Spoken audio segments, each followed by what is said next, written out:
경기도지사 선거는 어떻게 될까요? 저는 좀 경기도지사는 당 차원의 충격적인 영입이 필요하다고 생각합니다. 장해찬을 추천합니다. 정말 그 방송을 막 하시는군요. 아무 맥락도 없이 뜬금없이.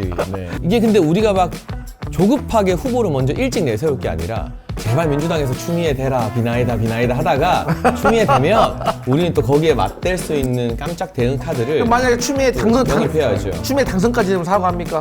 뭘 사과해요? 아니 빈 거에 대해서. 당선되면 당선된 거지 뭘 사과해. 축하? 네, 뭐 당선되면. 제 생각에는 당선되면 이재명 대통령이랑 엄청 각세우겠지 이제. 아니 유승민 전 의원 같은 사람 출마시키면 괜찮은 것 같은데? 그런 이야기도 계속 네, 제가 생각했을 때 나오고 있어요. 유승민 전 의원은 전혀 생각 없다고 하지만 정치는 또 상상력의 영역이니까 아직은 모르는 단계고 저희 입장에선 경기도가 워낙 험지니까 좀 마지막에 최후의 순간까지 비장의 카드를 아껴놨다가 다 꺼내야 되는 거 아닌가. 뭐 지지자들은 원희룡 전 장관 이야기하는 분들도 있고 그러니까 지금 거론되는 후보군은 아닐 것이다. 뭔가 빅네임을 어느 쪽에서든 당 지도부가 영입해오지 않을까 생각합니다. 앞에서 하는 얘기보다 뒤에서 하는 얘기가 더 솔직하고 재밌다. 법정보도 커튼콜 시작합니다. 오늘은 당내 얘기를 풍성하게 해줄 만한 조합으로 성찬조합이라는 뜻으로 이제 강성필 더불어민주당 부대변인 그리고 장해찬 여의도연구원 부원장님 모셨습니다. 어서 오세요. 안녕하세요. 진수성찬이네요. 나는 방금 성찬보다 찬성. 찬성. 우리는 찬성. 조금 더 긍정적이지 않나? 미안합니다. 뭐는 안 되네. 근데 지난번에 두 분 나오셨을 때 방송 보셨어요? 근데 저는 재밌게 봤습니다. 생각보다 우리 사이가 되게 좋아 보이던데. 아니 뭐 워낙에 흥행 보증 수표니까 얹혀서 가는 거지 뭐. 아니 근데 저희가 막 토론도 하고 했는데 뭐 표정이 둘 다 계속 웃고 있더라고요. 그래서 분위기가 좋았어요. 네. 그럼. 그러니까 좀 여야가 만나서 맨날 싸우기만 하는 게 아니라 그럼. 싸우더라도 좀 웃으면서 이야기했으면 맞아요. 좋겠다는 생각이 많이 들었어요. 오늘도 웃으면서 네. 좀 웃으세요. 살살 좀 웃으면서. 오늘 첫 주제가 별로 좋지 않아서 살살 좀 해달라고 제가 밑밥을 미리 싹 까는 겁니다 이제. 네, 드디어 이제 지방선거가 100일도 남지 않았어요. 그래서 이제 어쨌든 양 당이 치열한 전략 싸움이 이제 시작되는데 일단은 지금 먼저 국민의힘 얘기부터 좀 해볼게요. 일단 짚고 넘어갈 게 계엄이 곧 내란이 아니다. 윤석열 전현 주장은 분열의 씨앗이다. 이렇게 주장한 장동혁 대표. 지방선거에 뭐 지려고 결심하신 거 아니냐? 아니면 우리가 진짜 눈치채지 못하는 전략이 있는 거냐? 많은 분들이 궁금해하시거든요. 근데 일단 저는 뭐 절연을 못했다라는 주장에 동의를 하고 싶진 않고요. 그러니까 장동혁 대표는 일관되게 이미 윤석열 전 대통령 탈당했고 그리고 국민의힘 같은 경우는 탄핵 또 대선 패배 등으로 심판을 받으면서 정치적 절연까지 이루어졌다.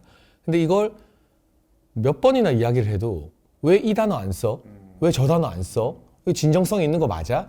이런 시도에 이제 더 이상 끌려가지 않겠다는 거지 절연을 안 하겠다 뭐 이런 차원은 좀 아닌 것 같아요. 물론 언론의 해석은 약간 다를 수 있어도 그래서 그 설명을 먼저 드리고 싶고 평론가들이나 호사가들이 방송에서 하는 말 중에 제가 현실 정치에 있으면서 제일 말 안 된다 생각되는 게 뭐냐면 선거 지고 다른 꿍꿍이가 있다. 근데 선거 지면 그냥 그 선거를 지휘한 사람은 어떤 변명을 갖다 대도 되게 심각한 타격을 입을 수밖에 없어요. 그러니까 장동혁 대표도 본인이 인터뷰에서 서울시장, 부산시장을 딱 기준으로 삼고 그 두 군데 못 지키면 자기 정치 생명 끝난다라고 배수진을 쳤잖아요. 그러니까 질 생각이나 뭐 지고 나서 다음 당권을 위한 스텝이다라는 거는 불가능한 현실에서 성립이 안 되는 거고요. 그렇다면 최근의 메시지나 방향성은 뭐냐? 그러니까 장동혁 대표는 지방선거라는 특징에 좀 집중하는 것 같아요. 상대적으로 투표율이 매우 떨어지는. 4년 전 지방선거는 투표율이 50%였던 걸로 기억을 합니다. 그러니까 지지층 결집이 더 중요하고 국민의힘이 어려운 상황이잖아요. 근데 여기서 보수 지지층이 조금 흩어지게 되면 선거를 치르는 것조차 좀 불가능하다. 그러니까 어떻게 보면 대다수의 생각보다 이 지지층 다지기를 조금 더 확실하게 한 다음에 움직여야 된다. 그리고 지난 총선에 장동혁 대표가 사무총장이었는데 한 달 앞두고 선거 판세가 확 바뀌었거든요. 원래 한 달 전까지만 해도 국민의힘이 되게 108석 나올 선거 분위기는 아니었어요. 네, 130석 운 좋으면 과반 막 이런 이야기 하다가 한 달 만에 바뀌었으니까 이번에도 지지층 다지기를 좀 꾹꾹꾹 한 다음에 이제 선거 한 2달 전부터 뭔가 승부수를 던지겠다는 그 장동혁의 시간표가 있는 거 아닌가 싶어요. 네. 어떻게 잘 방어가 됐나요? 어떻게 보여요? 아니 그러니까 우리가 그 정치권에 정답은 없잖아요. 하지만 이제 모범 답안은 있잖아요. 근데 이제 그러니까 방금 우리 장희찬 부원장이 했던 말이 이 정치 이론상으로는 정석이에요. 근데 이게 정치는 사람이 하는 거고 감정의 동물이기 때문에 그리고 이제 돌발 변수가 있잖아요. 그래서 이제 우리가 현실 정치는 또 다르다고 얘기하는데 저는 이런 생각을 해봤어요. 장도혁 대표의 마음, 그러니까 집토끼부터 다지겠다는 거잖아요. 사실 선거의 기본은 그거죠. 집토끼부터 먼저 결집을 하고 확장을 해 나가는 건데 또 한편으로 보면 집토끼는요 어디 안 갑니다. 아니 지금 국민의힘의 강성 지지층이라고 우리가 말하고 있는 분들이 뭐 아무리 뭐 장동혁 대표가 뭐 윤석열 대통령에게 좀 서운하게 메시지를 내고 그런다고 해서 민주당 찍겠습니까? 그러진 않을 거예요. 그냥 집토끼는 그냥 믿고 과감하게 중도로 나가는 게 어떨까 좀 그런 생각을 해봤고 또 이제 국민의힘의 메시지도 그런 것 같아요. 이게 가운데서 적절하게 조금 줄타기를 해야 된다고 하면 예를 들어서 뭐 윤석열 전 대통령이 뭐 어떤 부당한 지시를 했어. 그러면 저는 국민의힘 패널도 좀 나왔을 때 거기에 대해서 우기지는 말았으면 좋겠어요. 근데 어떤 분들은 우기는 분들이 있어. 아 언제 그래요? 그런 적 없어요. 막 그래. 판결문에 나와 있는데 차라리 나 같으면 첫 번째 잘못됐죠? 라고 먼저 전제는 좀 깔아주고 그런데 왜 그랬을까? 누가 옆에서 시키지 않았을까? 뭐 좀 이렇게 물타기를 한다든가. 그리고 이번에 지기현 그 판사가 1심에서 이제 선고를 하면서 판결문을 썼잖아요. 그 판결문을 읽어보면 어떤 평가냐면 지기현은 윤석열 전 대통령을 이 사람은 그냥 좀 생각이 없어.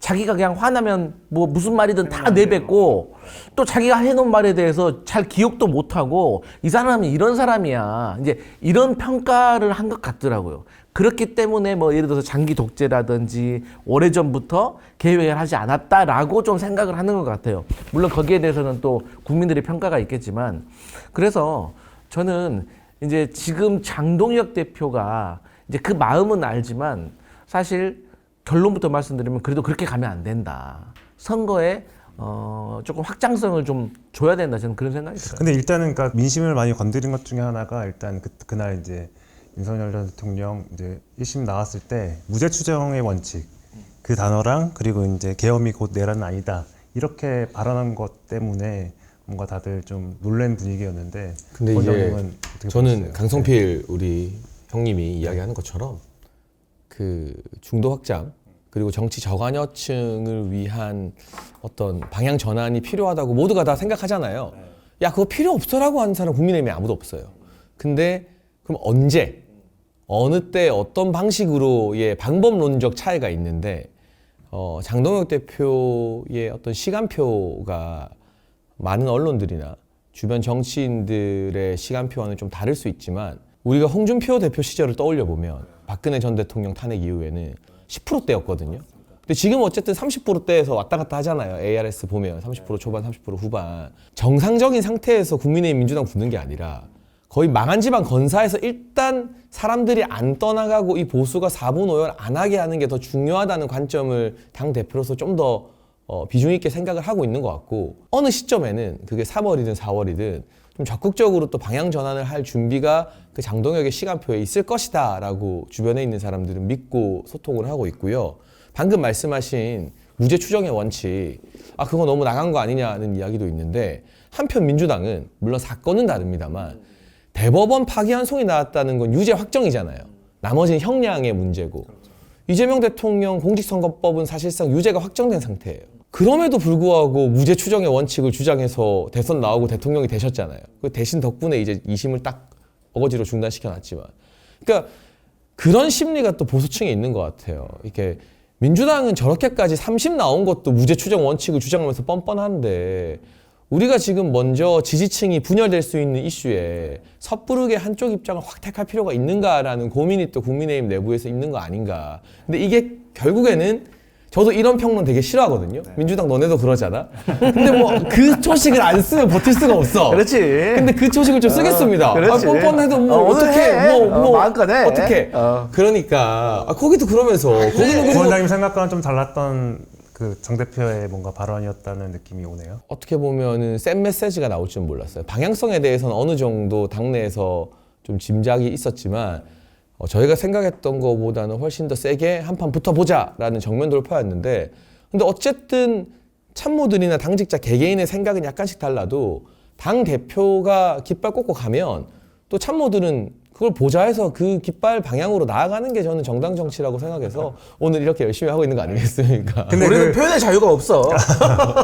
근데 말씀 듣다 보니까 이제 당 지지율에 대해서 이제 그래도 30%대를 유지하고 있다라고 말씀하셨는데 또 한국갤럽 이런 데 조사 보면 뭐 22%까지 떨어지고 그랬었잖아요. 근데 당 내부 조사에서는 어떻게 나오고 있나요? 그러니까 이제 그 한국갤럽 같은 전화 면접 조사도요. 그 정당 지지율을 적극적으로 응답하는 비율은 ARS보다 낮지만 지선에서 여당 찍을래 야당 찍을래 하면은 되게 비등비등하게 한 자릿수 격차 나와요. 그러니까 저는 국민의힘이 지금 뭐 민주당이랑 똑같다 이긴다라는 분석을 동의하진 않지만 대략 한 자릿수 안에 격차라고 보고 있어요. 근데 그게 ARS 격차고 전화 면접에서 정당 지지율을 빼고 여야 누구 찍을래 하면은 뭐 짧게 붙을 때는 한 4% 차이, 좀 떨어지면 한 8, 9% 차이 나거든요. 그 정도 선에서 국민의힘이 지금 이제 반격을 준비하고 있는 거 아닌가. 그게 냉정한 판세라고 보고 있고, 뭐 여의도 연구원 자체 조사도 거기서 크게 궤를 달리하거나 벗어나진 않고요. 그 정도 격차면 3, 4월에 뭔가 장동혁 대표가 승부수를 던지고 좀 파격적인 인물이 공천되고 저기는 이제 또 제2의 김경 같은 사람이 어떻게 1억을 줄까, 초콜릿 걸렸는데 다음에는 뭐 다 손 자를 거야 그러면. 이제. 사과 박스에 줄까 하는데 우리가 좀 공천 개혁을 하면 그거 판세는 또 뒤집을 수 있지 않을까 하는 희망을 가지고 있는 거죠. 이런 야당의 전략을 보는 여당의 시각은 어떻습니까? 그냥 귀엽죠. 열심히 할 때지. 박수 치는 거예요 지금? 네. 약간 고개를 들고 있는 것 같은데. 네. 근데 이제 저는 이런 생각을 해봐요. 난 국민의힘의 당원이나 지지자들이나 그런 마음은 이해해요. 왜냐면 서로가 상대적이니까. 그러니까 그들은 그럴 거야. 야, 쟤네 민주당은 이재명이라는 사람이 막 재판도 받고 있고 방금 말한 것처럼 파기환송도 되고 했는데 끝까지 막 지켜주잖아. 그래서 대통령 만들잖아. 근데 우리는 왜 못 지켜주냐? 왜 우리는 서로 막 이렇게 분열하려고 하냐? 그런 주장을 할 수가 있어요. 그런데 그러면 서로 상대 진영은 그럴 수가 있다고 해요. 근데 중요한 거는 가운데 있는 중도 국민들이 거기에 대해서 납득을 해줘야 되거든. 어느 정도. 근데 무죄 추정의 원칙은 너무 동떨어져 있어요. 그거는 진짜 배고프니까 밥 먹는다는 얘기야.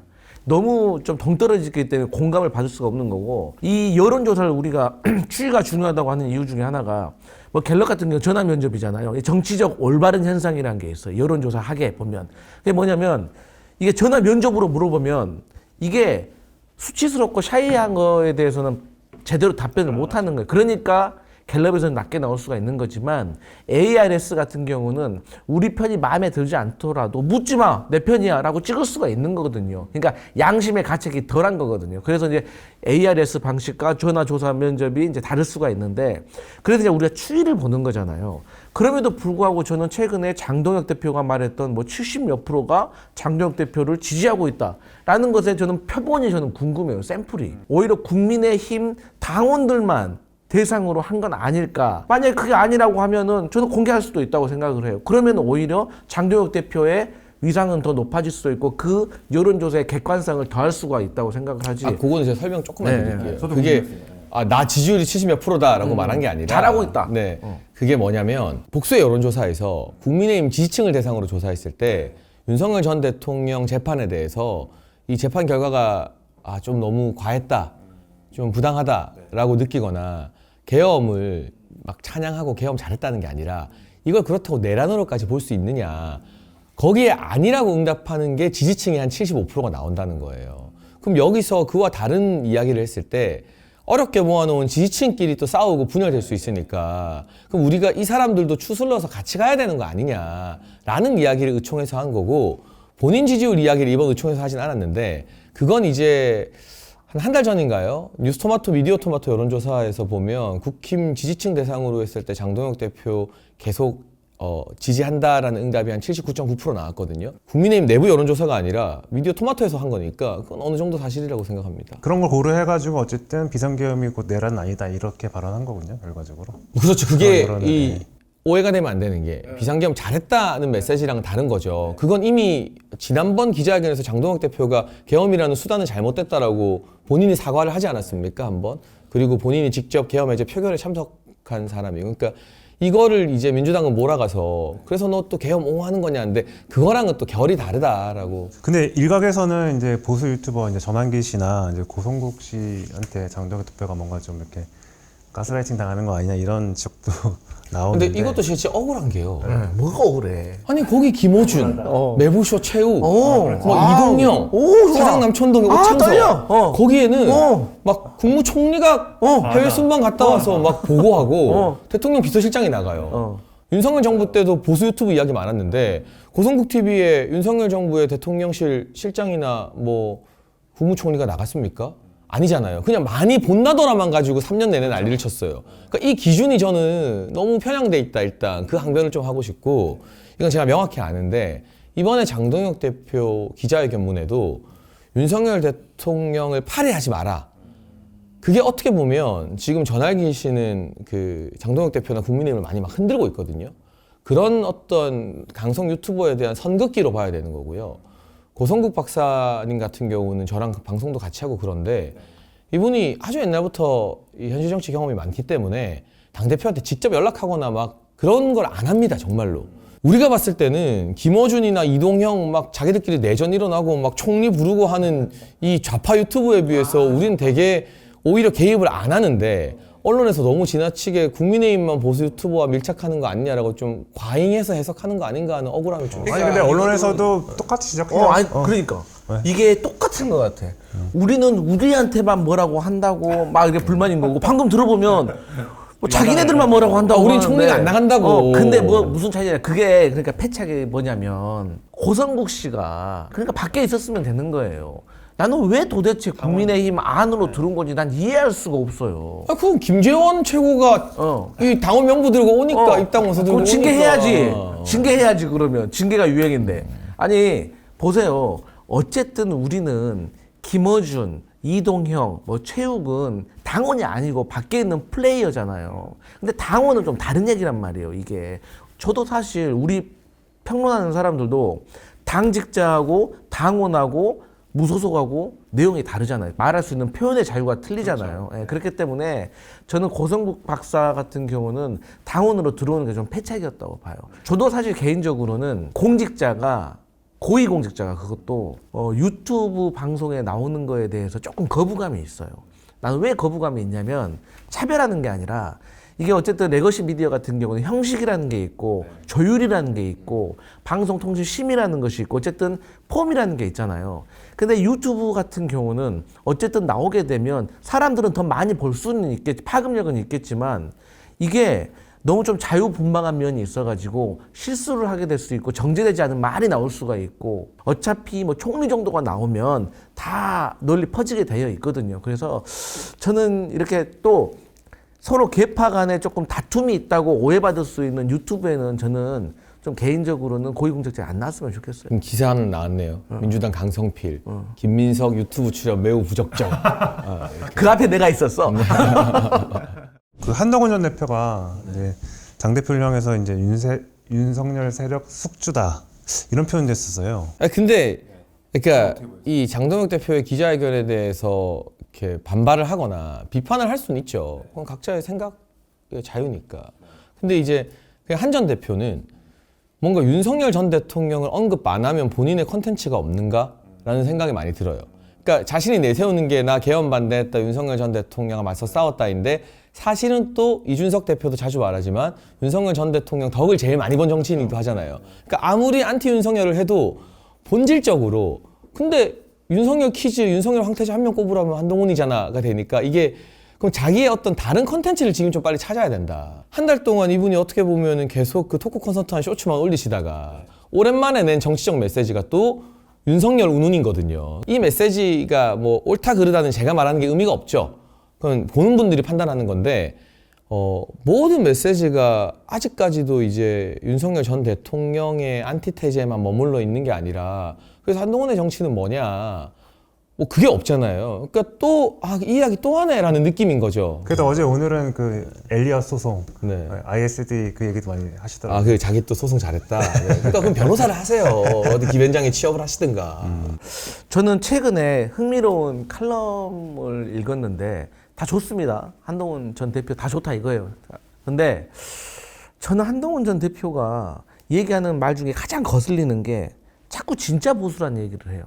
그럼 저는 한동훈 전 대표한테 진짜 물어보고 싶은 게 당신 진짜 보수 맞아? 저는 정치권에서도 나 보수주의자야, 뭐 진보주의자야 하잖아요. 그럼 난 물어봐요. 너 그 정의가 뭔 줄 알아?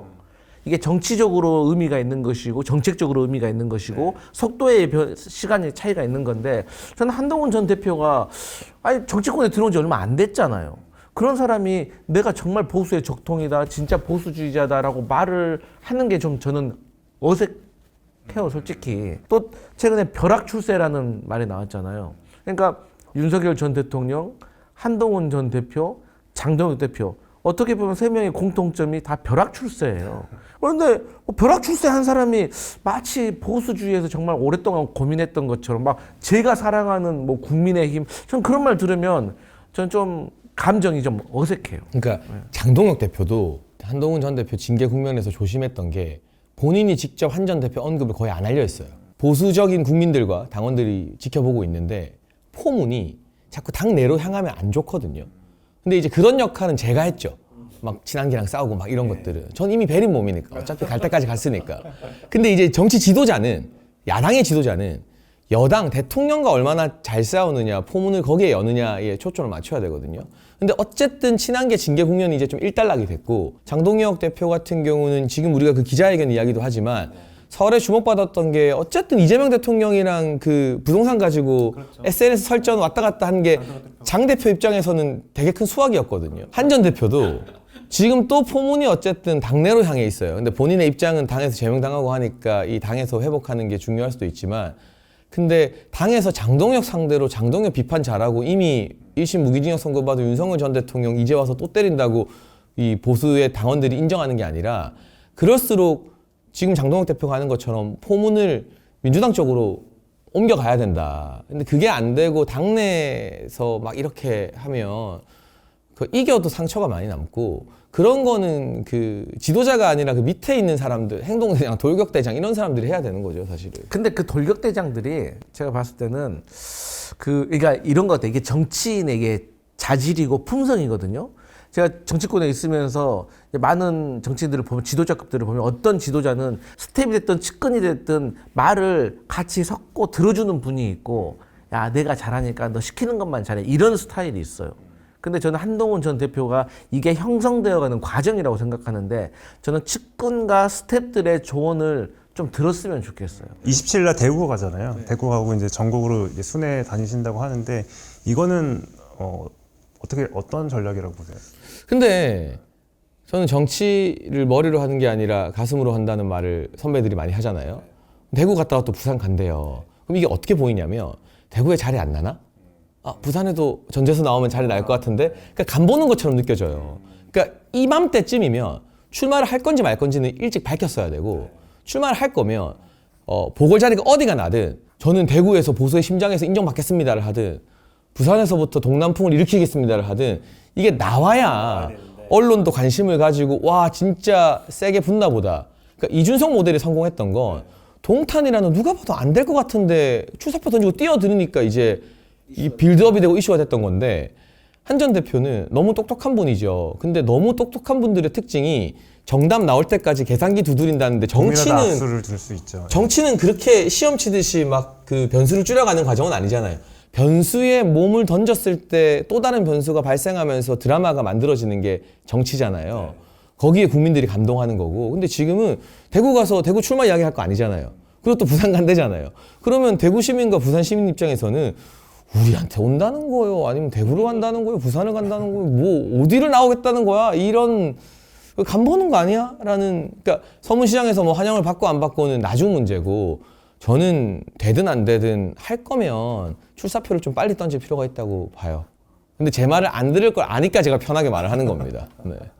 이제 같은 당도 아니잖아요. 그러니까요. 네. 근데 아마 이런 페이스대로라면 그냥 돌아다니고, 거기 가면 또 맨날 한 전 대표 가는 행사에 오는 분들이 있어요. 버스 타고 오는 분들이. 셀카 찍고 그냥 기사 좀 나다가 타이밍 놓치면은 출마도 되게 어영부영 뭐 유야무야 될 수도 있는 거예요. 제가 한 서너 달 전부터 언제냐면 그때가 아마 강훈식 비서실장이 이제 대통령 비서실장으로 가고 난 직후부터 저는 만약에 한동훈이 출마를 하게 된다면 나 같으면 아산 간다 그랬어요. 왜냐하면 아산은 민주당의 텃밭도 아니고 그래도 국민의힘에서 해볼 만한 지역이거든요. 예.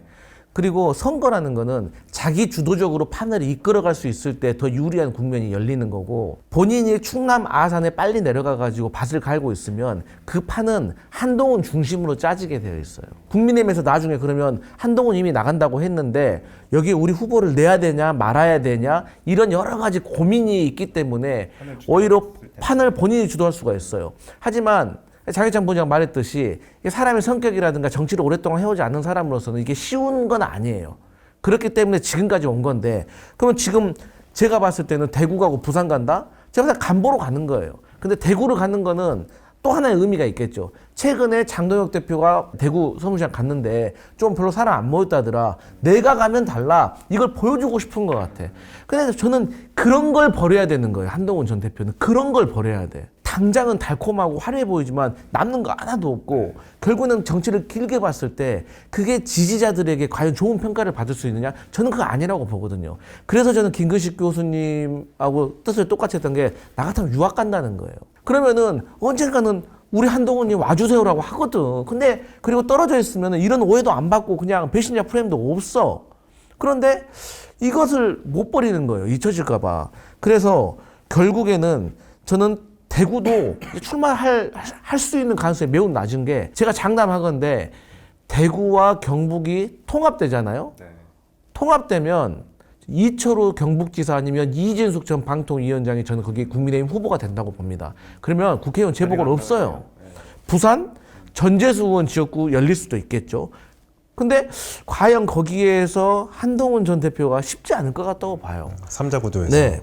왜냐하면 그러면 주진우 의원이 지금 부산시장 나간다는 또 말이 있습니다. 그럼 주진우 의원 지역구가 열린다?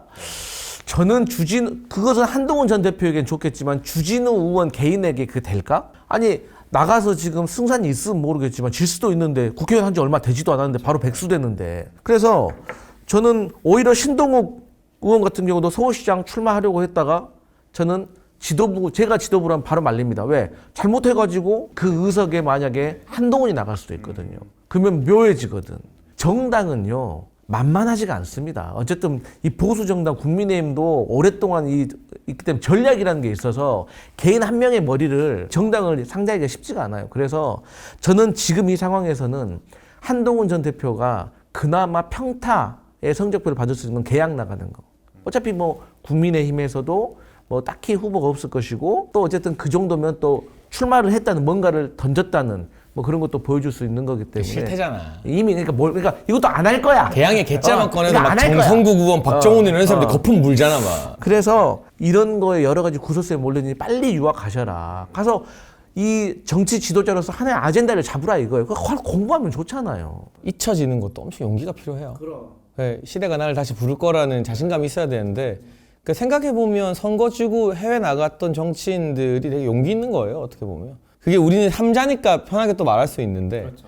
그 잊혀지는 용기도 그 예사 용기가 아니에요. 근데 부를 건데 무조건 부르는데 아 참. 자 이제 민주당 얘기로 넘어갈게요. 벌써? 네. 며칠 전에 아주 재미있는 일이 있었는데 정청래 대표하고 이성윤 최고위원을 그 제명인의 마을에서 투표를 통해서 그렇죠. 쫓아냈어요. 예. 이게 민주주의의 꽃 투표. 무슨 꼴입니까 이게? 근데 그 무슨 뭐 공식 단체도 밝아졌다. 아니고 이게 뭐 하는 짓입니까? 모임에서 이게? 네. 어떻게 보셨어요? 근데 방을 못 하나 보다 지금. 그 첫 번째 일단 그 제명인의 마을에 제가 알기로 한 20만 7천 명 정도 되거든요. 그 회원이.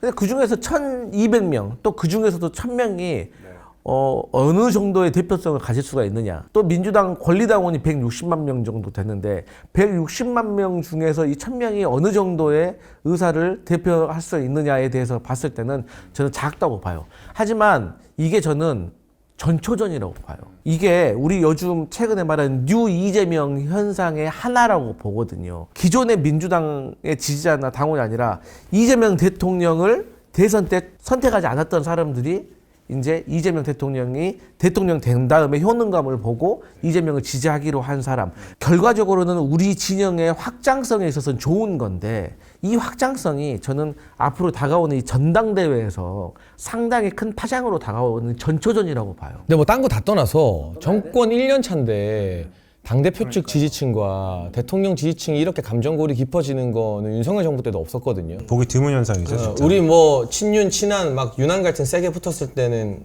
정권 한 2년 반 돌고 그것도 근데 야 이거 너무 이르다. 이렇게 일찍 대통령이랑 각 세우면 다 망한다 했다. 결국 우리 다 망했잖아요. 근데 지금 정권 1년 차예요.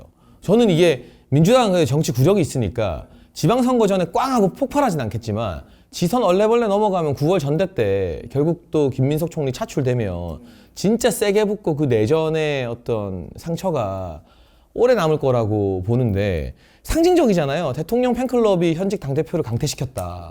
정치원 대표 입장에서는 상처가 남죠. 지금 합당도 무산되고 뭐 뉴 이재명에서 그럼 나는 올드야? 이런 소리 막 듣고 있는 건데 저희가 잘 몰라서 그렇지 제가 조금만 들여다보니까 이거 생각보다 지지자들끼리는 감정의 골이 되게 깊네. 정치인들은 아직까지 좀 확전을 자제하고 있지만 지방선거보다 그 이후에 전당대회가 바로 코앞인데 관리가 될까? 그래서 이제 전당대회에서 누가 당대표가 되느냐에 따라서 저는 이게 커질 수도 있고 조기 진압이 될 수 있다고 봐요. 제가 지금 당직자 입장에서 할 수 있는 말은 그렇게 정청래 공격하고 그러는 게 당신들이 좋아하는 이재명 대통령한테 돈 떼게 하나도 없다. 방금 말한 대로 이 당이 일사불란하게 대통령을 잘 서포트를 해도 지금 될까 말까 한 여러 가지 이슈들이 많은데 여기에서 우리끼리 이렇게 분열을 해버리면 그러니까 뭐 진보는 분열로 망한다 이런 말이 있잖아요. 민주당 지지층을 겟달려고 하다가 거기서 이제 말 그대로 정청래를 지지하는 청래당, 청딸이라고도 하던데 그렇게 분류가 됐잖아요. 분리가 됐죠. 아우 딸부잣집이네. 분화가 됐는데 우리 엄마도 개딸이요. 분화가 됐는데 지금 유 이재명은 지금 원래 남아있던 개딸을 이재명이라고 하는 거예요? 아니면 제가 볼 때는 어쨌든 대선 이후에 새로 유입된 사람이잖아요. 이 유 이재명의 실체가 뭐예요? 어떻게 보시는 거예요? 뉴 이재명 시세는 그냥 아주 심플하게 얘기하면 나는 민주당하고는 상관없어. 그러니까 뭐 예를 들어서 내가 국민의힘은 싫지만 장해찬은 좋아할 수 있는 거 아니에요? 민주당은 싫지만 강승필은 좋아할 수 있는 것처럼 나는 지금 이재명을 좋아하는 거지 민주당은 잘한다고 생각하지 않아. 그렇기 때문에 민주당의 정당 지지율이 이재명의 대통령 국정 지지율하고 차이가 있는 거예요. 근데 그 뉴 이재명이라는 말 자체를 이제 그 유튜버 중에서 일부가 이렇게 띄운다는 얘기들이 많던데요. 동의하세요? 아무래도 현실이니까. 저도 지금 언급을 하고 있잖아요. 근데 아무튼 그 뉴 이재명을 둘러싸고 또 지난번 합당 논란을 둘러싸고 그 민주당 좌파 진영을 대표하는 유튜버 빅스피커들도 확 갈라지더라고요. 그러니까 이게 뭐냐면 지지층이 갈라서고 스피커들이 갈라서고 그럼 이제 남은 거는 정치인들이 한판 붙는 것밖에 없거든요. 그 단계를 지금 민주당이 이 다음 전대를 바라보고 차근차근 밟아 나가고 있는 것 같아요. 근데 제가 느끼기에는 되게 빠르다. 집권 1년 차고 대통령 국정 지지율이 잘 나오는 편인데도 이렇게 빨리 갈라서서 한판 붙네? 와, 그럼 한 3년 차 총선 때는 진짜 볼만하겠다. 근데 그게 저는 조국 혁신당 대표의 문제가 커요.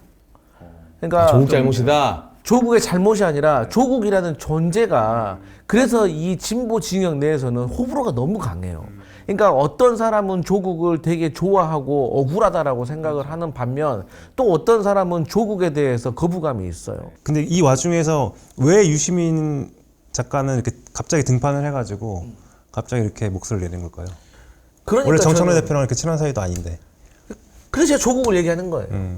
저는 개인적으로 조국을 대권주자를 만들기 위해서 저는 대권 주자까지는 모르겠지만 저는 어쨌든 유시민 작가가 조국 대표 때문에 참전을 했다고 생각을 해요. 뭐 조국이라고 하면 꼭 조국 한 명이 있는 게 아니라 친노 친문 세력이란 사실 저는 친노하고 친문은 또 다르다고 봅니다. 친문이라고 해야 돼요, 그냥. 근데 저는 그것도 있는 것 같아요. 소위 말하는 유시민 이사장이나 이런 사람들 입장에서는 민주당 원래 우리 당이야. 이재명 대통령은 완전 비주류잖아요. 근데 지금 이 당이 갑자기 개딸당이 되고 뭐 뉴이재명이 되고 하니까 야 이거 잠깐 맡긴 거야. 이거 원래 우리 거야.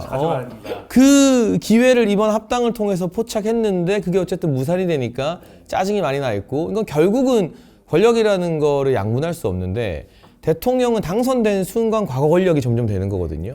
그럼 이제 미래 권력을 놓고 민주당은 파이가 되게 커졌잖아요. 사실은 이제 대한민국 주류 세력이죠. 진보 진영이. 주류 안에 또 다른 주류가 누가 될 것인가를 가지고 내전이 발생한 거기 때문에 이게 일회성으로 끝날 게 아니고 9월 전대에서 뭐 김민석이 이기고 정청록이 이기고 정리될 게 아니고 다음 대권 주자 나올 때까지 이거 되게 큰 싸움이 될 거예요. 근데 저는 유시민 작가가 되게 좋아했거든요. 근데 뭐 다른 건 다 됐고 이제 이해찬 전 총리도 없고 이 진보 진영에서 어른 역할을 해주셔야 되잖아요. 플레이로 뛸 때는 아니라는 거예요. 이제 지났단 말이에요. 근데 본인의 발언이 가볍죠 너무. 어찌 됐든지 간에 독설가에다가. 어찌됐든 본인의 발언 때문에 오히려 갈등이 심해졌다고 하는 건 그렇죠. 저는 본인이 좀 네. 돌아보셔야 된다고 생각하고 평론 안 한다고 했잖아요. 근데 그 발언 이후에도 계속 하시더라고요. 네, 아무튼 저희는 좀 고맙습니다. 왜냐하면 네. 저희가 민주당 공소 취소 모임 가지고 네. 아우 저 미친 짓이라고 하면 야당 또 막말하네 그러니까. 뭐는데 우리 이제 유시민 작가님의 말을 인용만 하면 되니까 그래서 장동혁 저는 대표가 한 개인적으로 원래 제가 싫어하는 게 뭐냐면 표현을 극단적으로 하는 거 저 별로 안 좋아해요. 아니 미친 짓이라고 할 필요 없다고요. 아 그냥 좀 잘못했다. 아 그러지 말아라 하면 되지. 왜 많고 많은 나중에 미친놈을 만드냐고요. 그러면 듣는 사람들은 마음이 어떻겠냐고. 그리고 바로 그걸 받아다가 장예찬이 저렇게 가서 얘기하잖아요. 것처럼. 아, 장동혁 대표도 썼어요. 장동혁 그러니까 대표도. 장장들이 저렇게 하잖아요. 그럴 필요가 없거든요. 오늘 온건파. 이 비판을 많이 하시는데 서운합니다. 송영길 전 대표 네네. 얘기했는데 명심은 이제 김남준 전 대변인한테 있다고 했는데 공천을 누구 줄 것 같아요? 원래 처음에 제 생각은 송영길 전 대표가 개항 가는 게 맞다고 생각을 했고 그 다음에 김남준 대변인은 박찬대 지역구로 연수로 가면 된다 생각을 했어요. 근데 최근에 이제 또 들리는 소리가 제가 뭐 인천에 뭐 연고가 없어서 잘 모르거든요. 그래서 전 다 민주당 강세 지역이라고 생각을 했었고 쉽지 않다 그러대요. 박찬대 그래서, 예. 의원이 3선이나 했으니까. 네. 근데 그 지역이 쉽지가 않다는 거예요. 그렇다고 하면 바꿀 수도 있는 거죠. 근데 저는 이러든 저러든 간에 교통정리만 잘하면 된다고 생각을 해요. 그러니까 물밑에서 잘 만나서 서로 기분 나쁘지 않게 정리해주면 되는 건데 그 충분히 지금 우리는 그런 환경이 조성되어 있다고 생각을 하기 때문에 저는 이제 송영길 전 대표가 원내에 진입하는 거는 저는 이제 상수라고 보고 김남준 대변인도 전 들어오는 게 상수라고 봐요. 그래서 거기에서는 별로 트러블은 안 생길 것 같아요. 근데 이 김남준 대변인 정도면 이재명 대통령의 복심이라고 해도 되잖아요. 개항에 출사표 던질 때 대통령한테 안 물어봤을까요? 저 이거 개항해도 돼요? 송영길 무죄 받았는데 그거 안 물어봤을까요? 안 물어봤을 거라 생각하면 너무 순진한 생각인 거잖아요. 그러니까 이 사람은 어떻게 보면 그 이재명 도장 찍힌 그 출입증 들고 개항에 간 거예요. 근데 송영길 대표가 무죄 받았고 거물이지만 현직 대통령이 1년 차에 자기 청와대 대변인 보냈는데 거기 붙어보겠다는 건 되게 무모한 또 당내 갈등을 이 촉진시키는 일이고 송영길 대표가 지금은 뭐 개항에 대한 애정을 막 드러내고 있지만 인천시장을 했었잖아요. 그러면 인천 전체가 사실 자기 지역구인 셈이거든요. 근데 연수에 김남준 나오면 질지도 모릅니다, 민주당이. 그런 의미에서는 순리대로 보면 송영길이 연수로 가고 김남준이 개항으로 가는 게 맞는데 저는 확인한 거 아니지만 김준희 평론가나 이런 정치권 소식 밝은 분들이 송영길 대표가 뭐 김남준 대변인한테 전화해서 혼냈다 뭐 이런 말도 나오는데 저는 과거에 송영길 전 대표면은 전화해서 혼낼 수도 있는 캐릭터라고 봐요. 근데 제가 이제 만나 뵈니까 바뀌었더라고요, 사람이 많이 온화해졌더라고. 저도 네. 사실 궁금한 것 중에 하나가 네. 송영길 전 대표의 등장하면서 네. 이 말 그대로 지금 이제 민주당 내부의 갈등, 송영길 전 대표가 친청이 될 것이냐 반청이 될 것이냐 무조건 어떻게 보세요? 친 이재명이죠. 그래서 제가 아까 김남준 대변인과 송영길 전 대표 간의 교통정리가 원만하게 될 수밖에 없는 게 이재명 대통령이라고 생각해 보세요. 지금 송영길 전 대표가 민주당 안으로 들어오는 게 이재명 대통령에게 좋겠어요, 안 좋겠어요? 그렇기 때문에 저는 송영길 전 대표가 민주당에 들어와서 좀 어른 역할을 좀 해줄 수 있다고 저는 봐요. 간단치 않을 것 같은데요. 근데 그분이 아시잖아요. 아니 어른으로 변했다니까. 변했다고요? 근데 생각해보니까 전당대회 나오려고 할 수도 있겠다. 그게 변수도 있죠. 송영길 네, 정도면 네. 그러면 변수가 또 3자 구도 되면 그게 누구한테 유리한가 골치 아플 또 수도 있겠다. 뭔가 복잡한 전략이 변수가 있습니다. 많아요. 나와도 괜찮습니다. 나와도 좋습니다. 그래서 송영길이 나오면은 정청래 표를 가져가는 거예요? 김민석 표를 가져가는 거예요? 제가 봤을 때는 둘 다 가져간다고 봐요. 근데 전략이 있습니다. 호락호락하지 않습니다. 지방선거 얘기 조금만 더 네. 해볼게요. 국민의힘 공관위에서는 어쨌든 뭔가 이렇게 새로운 사람 그리고 뉴페이스 경선 강조하는데 오세훈 시장을 이길 만한 뉴페이스가 누가 있을까요? 그러니까 오세훈 시장이 최종 후보가 되더라도 그러니까 현역 단체장들이 당연하다는 듯이 기득권을 행사하는 그림이면 야당 입장에서는 너무 손해보는 일이다. 여당은 정책도 있고 예산도 있잖아요. 근데 야당은 결국 인물 경쟁력으로 승부해야 되기 때문에 오세훈이 최종 후보가 돼도 뭐 그걸 인위적으로 막겠다는 생각하는 사람 당에 아무도 없고, 근데 박진감 넘치는 경선이나 이변이 필요한 거 아니냐라는 정도의 생각인 거고요. 뭐 글쎄요, 나경원 전 원내대표가 출마를 할지 안 할지 아직은 계속 미정이고, 근데 신동욱 최고위원 같은 경우는 이번 주 한 인터뷰에서 당이 필요하면 내가 출마할 수도 있다라고 좀 전향적인 메시지 내더라고요.